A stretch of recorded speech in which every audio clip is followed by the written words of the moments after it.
Hi creators, ஒரே ஒரு edit 10 டிசைன்லேயே ஆட்டோமேட்டிக்காக அப்டேட் ஆகாமா? அதுக்கு ஒரு டூல் ஃபோட்டோஷாப்பில் இருக்குது. அந்த சீக்கிரட்டான டூல் தெரிஞ்சால் நீங்கள் இன்னும் டைம் சேவ் பண்ணலாம். இது ஃபோட்டோஷாப்பில் ஸ்மார்ட் ஆப்ஜெக்ட் அப்படிங்கிற டூல் தான். இன்றைக்கி இதை பற்றி கம்ப்ளீட்டாக படிச்சுக்க போகிறோம். Welcome to Alif creations. வாங்க வீடியோக்குள்ளே போவோமா? ஃபஸ்ட்டு ஸ்மார்ட் ஆப்ஜெக்ட் அப்படின்னா என்ன? ஒரிஜினல் இமேஜ் குவாலிட்டியை ப்ரெசர்வ் பண்ணுற ஃபோட்டோஷாப் கண்டெய்னர் தான் ஸ்மார்ட் ஆப்ஜெக்ட். இதில் ஸ்கேல் பண்ணலாம், ரொட்டேட் பண்ணலாம், டிஸ்டார்ட் பண்ணலாம். குவாலிட்டி எங்கேயுமே லூஸ் ஆகாது. ஜூம் இன் ஜூம் அவுட் நீங்கள் எப்படி பண்ணி பார்த்தாலும் எங்கேயுமே பிக்சல்ஸ் லாஸ் ஆகாது. அடுத்ததாக எப்படி ஸ்மார்ட் ஆப்ஜெக்டாக ஒரு லேயரை உருவாக்குறது? லேயரை செலக்ட் பண்ணுங்கள், ரைட் கிளிக் பண்ணுங்கள், கன்வெர்ட் டு ஸ்மார்ட் ஆப்ஜெக்ட் அப்படின்ட்டு இருக்கும். அதை டிக் பண்ணுங்கள். அவ்வளோதான். நீங்கள் கார்னரில் பார்த்தீங்கன்னா அந்த ஸ்மார்ட் ஆப்ஜெக்ட் உண்டான அந்த ஐக்கான் ஒன்று நம்ம லேயரில் க்ரியேட் ஆகிருக்கும். மூணாவது, நார்மல் லேயருக்கும் ஸ்மார்ட் ஆப்ஜெக்ட்டுக்கும் என்ன வித்தியாசம்? இப்போ நான் ஒரே இமேஜை 2 லேயராக எடுத்து வச்சுருக்கேன். ஒன்றை ஸ்மார்ட் ஆப்ஜெக்டாக மாற்றிடுவேன். இப்போ இந்த ஸ்மார்ட் ஆப்ஜெக்ட் லேயரை நம்ம ரீசைஸ் பண்ணுறோம். அதே போல் நார்மல் லேயரையும் நம்ம ரீசைஸ் பண்ணுறோம். அதாவது சைஸை சின்னதாக்குறோம். இப்போ மறுபடியும் ஸ்மார்ட் ஆப்ஜெக்ட் லேயரை நான் பெருசாக்குறேன். அதே போல் நார்மல் லேயரையும் நான் பெருசாக்குறேன். இப்போ ரெண்டுக்கு உண்டான டிஃப்ரென்ஸை நீங்களே பாருங்கள். ஸ்மார்ட் ஆப்ஜெக்ட்டு நம்ம சின்னது பண்ணி பெருசு பண்ணாலும் நம்ம எந்த அளவுக்கு பிக்சல் வச்சுருந்தோமோ அதே பிக்சலில் அப்படியே இருக்கும். அதே இது நார்மல் லேயரில் அந்த மாதிரி இருக்காது. அந்த இமேஜ் டேமேஜ் ஆகிருக்கும், பிக்சல்ஸ்லாம் உடஞ்சிருக்கும். உங்களுக்கே வித்தியாசம் தெரியும். இதுதான் நார்மல் லேயருக்கும் ஸ்மார்ட் ஆப்ஜெக்ட் லேயருக்கும் உள்ள வித்தியாசம்.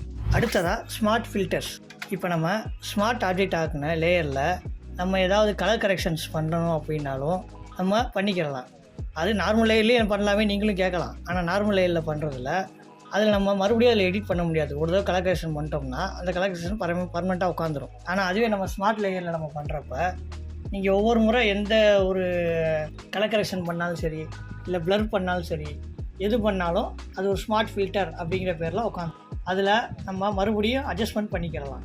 எப்படின்னு கேட்டிங்கன்னா, இப்போ நான் கலர் கரெக்ஷன் பண்ணியிருக்கேன், ஹியூ அண்டு சேச்சுரேஷன் கூட்டியிருக்கேன், குறைச்சிருக்கேன். இது எல்லாமே நமக்கு தனித்தனி ஸ்மார்ட் ஃபில்டராக நமக்கு இங்கே அப்ளை ஆகிட்டே வந்துகிட்டே இருக்கும். உங்களுக்கு சைடில் லேயரில் பார்த்தீங்கன்னா உங்களுக்கு தெரியும். ஆனால் இது நம்ம நார்மலில் பண்ணோம்னா அப்படி வராது. எல்லாமே அந்த நார்மல் லேயரில் அப்படியே அது மேலே அப்ளை ஆயிரும். இப்போ இது எல்லாத்தையுமே நம்ம மறுபடியும் ரீஒர்க் பண்ணிக்கிறோம். எப்படின்னு பார்த்தீங்கன்னா, இப்போ காட்டுறேன். பிரைட்னஸை டபுள் கிளிக் அடிக்கிறேன். பாக்ஸ் வந்துருச்சுங்களா? இப்போ நம்ம அதில் கூட்டலாம், குறைச்சிக்கலாம், என்ன வேணாலும் பண்ணிக்கிறலாம். இதே போல் தான் கர்சன் பிளரும் அதே போல் தான். கூட்டலாம், குறைச்சிக்கலாம், நமக்கு வேணுங்கிற அளவுக்கு அட்ஜஸ்ட் பண்ணிக்கலாம். ஹியூ சேச்சுரேஷனும் அதே போல் தான். நமக்கு எந்த அளவுக்கு வேணுமோ நம்ம மறுபடியும் நம்ம அதை ரீஒர்க் பண்ணிக்கலாம். ஆனால் அதே நம்ம நார்மல் லேயரில் பண்ண முடியாது. ஒரு தடவை ஒன்ஸ் பண்ணோம்னா மறுபடியும் அதை பண்ண முடியாது. அடுத்ததாக ரீப்ளேஸ் கண்டென்ட். இதுதான் செம்ம பவர்ஃபுல் ஃபீச்சரு. இப்போ நான் ஒரு பிராண்டிங் உண்டான நார்மல் மோக்கப் பண்ணி வச்சுருக்கேன். அதாவது name board, diary, visiting card, அந்த டைரி ஹோல்டரில் வரக்கூடிய அந்த சீலு, அதே போல் ஆஃபீஸ் கவரு, டேக்ஸு, இது எல்லாத்துலேயும் அதே லோகோ, அந்த பேர் எல்லாத்தையும் நான் ஆல்ரெடி ரெடி பண்ணி வச்சுருக்கேன். சப்போஸ் இப்போ எனக்கு இந்த லோகோ பிடிக்கலை, இந்த லோகோ மாற்றணும் அப்படின்னா நான் திரும்ப அது எல்லாத்தையும் நம்ம மாற்றி ஆகணும். இதுக்கு எப்படி பார்த்தாலும் நமக்கு ஒரு அரை மணி நேரத்துலேருந்து 3/4 மணி நேரம் வேலை இழுக்க தான் செய்யும். ஸோ அதை நம்ம குறைக்கிறதுக்காக தான் இந்த ஸ்மார்ட் ஆப்ஜெக்ட் நமக்கு ஒர்க் பண்ணணும். ஒரு நல்ல விஷயம் என்னென்னா, இந்த லோகோவை நான் ஆல்ரெடி ஸ்மார்ட் ஆப்ஜெக்டாக ரெடி பண்ணி வச்சுருக்கேன். அதில் இருந்தால் எடுத்து எல்லாத்தையும் காப்பி பண்ணி நான் ரெடி பண்ணியிருக்கேன். இப்போ நம்ம ஒரு தடவை இந்த லோகோவை நம்ம காப்பி பண்ணிட்டோம்னா நம்ம ஒன்றில் மாற்றினா போதும், எல்லாத்துலேயுமே இப்போ ஆட்டோமேட்டிக்காக மாற்றி அப்படின்னு நான் உங்களுக்கு காட்டுறேன். லேயர்ஸில் ஆல்ரெடி நான் அந்த லேயரை வச்சுருக்கேன், ஸ்மார்ட் ஆப்ஜெக்டாக ஹைடு பண்ணி வச்சுருக்கேன். அதை இப்போ நான் செலக்ட் பண்ணிட்டேன். இப்போ அந்த லேயரை நம்ம அந்த ஸ்மார்ட் ஆப்ஜெக்டில் டபுள் கிளிக். இப்போ இந்த லோகோ தான் நம்ம அங்கே வச்சுருக்குது. எனக்கு இப்போ இந்த லோகோ வேணாம், எனக்கு வேறு லோகோ வேணும்னு இப்போ கஸ்டமர் சொல்லிட்டாங்கன்னு வைங்க. இப்போ அது போல் இந்த லோகோ வைங்க அப்படின்னு சொல்கிறாங்க. இப்போ நம்ம இந்த லோகோவை ஜஸ்ட் ட்ராக் பண்ணி அங்கே கொண்டு வந்துட்டு நமக்கு வேணுங்கிற இடத்துல நம்ம கரெக்டாக ரீசைஸ் பண்ணி வச்சுக்கிறோம். பண்ணிவிட்டு ஜஸ்ட் இதை டெலீட் பண்ணிடுறோம். அவ்வளோதான். இதை நம்ம சேவ் பண்ணாலே ஃபைல்ஸில் போய் சேவ் கொடுத்தாலும் சரி, இல்லை கண்ட்ரோல் எஸ் அப்படின்னு கொடுத்தாலும் சரி, கொடுத்துட்டு நீங்கள் எதுவுமே பண்ண வேணாம், க்ளோஸ் பண்ணிடுங்க. டைரெக்டாக நீங்கள் அதை மோக்கப் பண்ணிங்கன்னா ஆட்டோமேட்டிக்காக இங்கே எல்லாத்துலேயுமே அந்த இது மாறிடும். உங்களுக்கு தெரியுதுங்களா? எல்லாத்துலேயுமே மாறி நீங்கள் எந்தெந்த இடத்துல நீங்கள் வச்சுருந்தீங்களோ அது எல்லாத்துலேயுமே நம்ம இப்போ ரீப்ளேஸ் பண்ண அந்த லோகோ மாறிடும். இதையும் நீங்கள் சைஸ் கூட்டிக்கலாம், குறைச்சிக்கலாம், எல்லாமே பண்ணிக்கலாம். நம்மளோட வேலையை எந்த அளவுக்கு இது குறைக்க முடியுமோ அந்த அளவுக்கு குறைச்சிக்கணும்.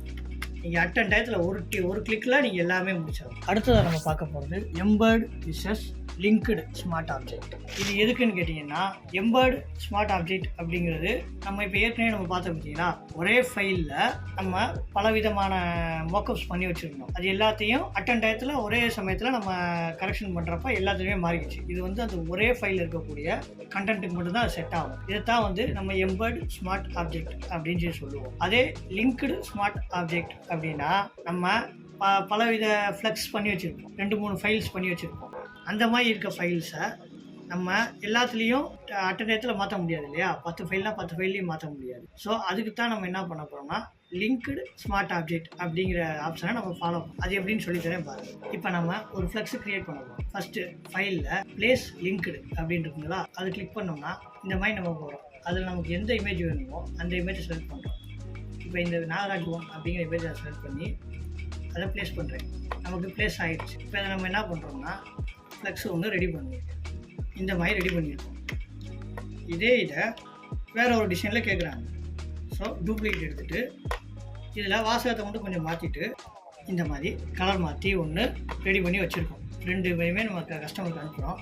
அவங்க பார்த்துட்டு இதில் சேஞ்சஸ் சொல்கிறாங்க. எனக்கு இந்த ஃபோட்டோ சரியில்லை ப்ரோ, வேறு ஃபோட்டோ மட்டும் எனக்கு மாற்றி கொடுங்க. 2 ஃபைல்னால் ஒரு பிரச்சனையும் இல்லை. நம்ம ஒரு ஃபைல் 2 ஃபைல் அப்படின்னா பண்ணிடுவோம். ஆனால் இதுமாதிரி ஒரு 5 ஃபைல் 6 ஃபைல் நீங்கள் பண்ணியிருக்கீங்க அப்படின்னா இது வந்து உங்களுக்கு ரொம்ப கஷ்டம்.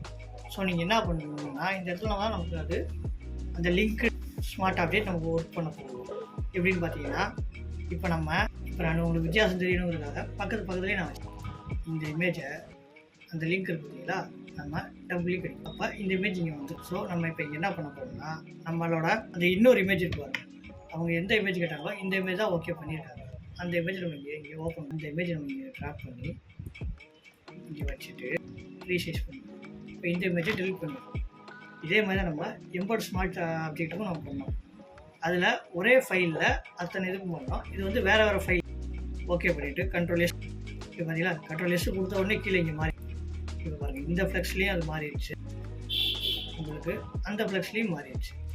ஸோ இது வந்து நமக்கு எதுக்கு யூஸ் ஆகும், நம்ம கஸ்டமருக்கு டயத்தில் நம்ம எல்லாத்துலேயுமே அந்த சேஞ்சஸ் நமக்கு வேணும் அப்படின்னு நம்ம நினைக்கிறப்ப இந்த மாதிரி நீங்கள் லிங்க்டு ஸ்மார்ட் ஆப்ஜெக்ட் பண்ணி வச்சுருந்தீங்கன்னா நமக்கு அது யூஸ் ஆகும். காமன் மிஸ்டேக்ஸ், இப்போ நம்ம இந்த மாதிரி பண்ணி வச்சுருக்கதை ரீஸ்ட்ரைஸ் பண்ணவே கூடாது. பண்ணிட்டோம் அப்படின்னா இது நமக்கு மறுபடியும் அது ஒர்க் ஆகாது. ஸோ அதை நம்ம பண்ணக்கூடாது. அதே போல் ஸ்மார்ட் ஃபில்டர்ஸை நம்ம டெலிட் பண்ணவே கூடாது. அப்படி பண்ணிட்டோம்னா அடுத்தது யூஸ் ஆகாது. 3வதா, இந்த PST ஃபைலை கண்டிப்பான முறையில் சேவ் பண்ணி வைங்க. அப்போ தான் நமக்கு நாளைக்கு அது உதவும். என்னடா இந்த லிங்க்கை நம்ம ஒரு ஃபோல்டராக சேவ் பண்ணி வைக்கணும். ஃபைலில் வந்தீங்கன்னா பேக்கேஜ் அப்படின்னு இருக்கும். அதில் நம்ம அந்த ஃபோல்டருக்கு ஒரு நேம் கொடுத்துருணும். நேம் கொடுத்து சேவ் பண்ணி வச்சுக்கிறோம். இந்த பேக்கேஜை எப்போயுமே நம்ம டெலிட் பண்ணவும் கூடாது. டெலிட் பண்ணிட்டா அப்புறம் நாளைக்கு நமக்கு அது யூஸ் ஆகாது. ப்ரொஃபஷ்னல் டிசைனர்ஸ் எப்போயுமே ஸ்மார்ட் ஆப்ஜெக்டை நல்லா யூஸ் பண்ணுவாங்க. மோக்கப்ஸ்க்கு, டைம் சேவ் பண்ணுறதுக்கு, இதுக்காக எல்லாத்துக்குமே யூஸ் பண்ணுவாங்க.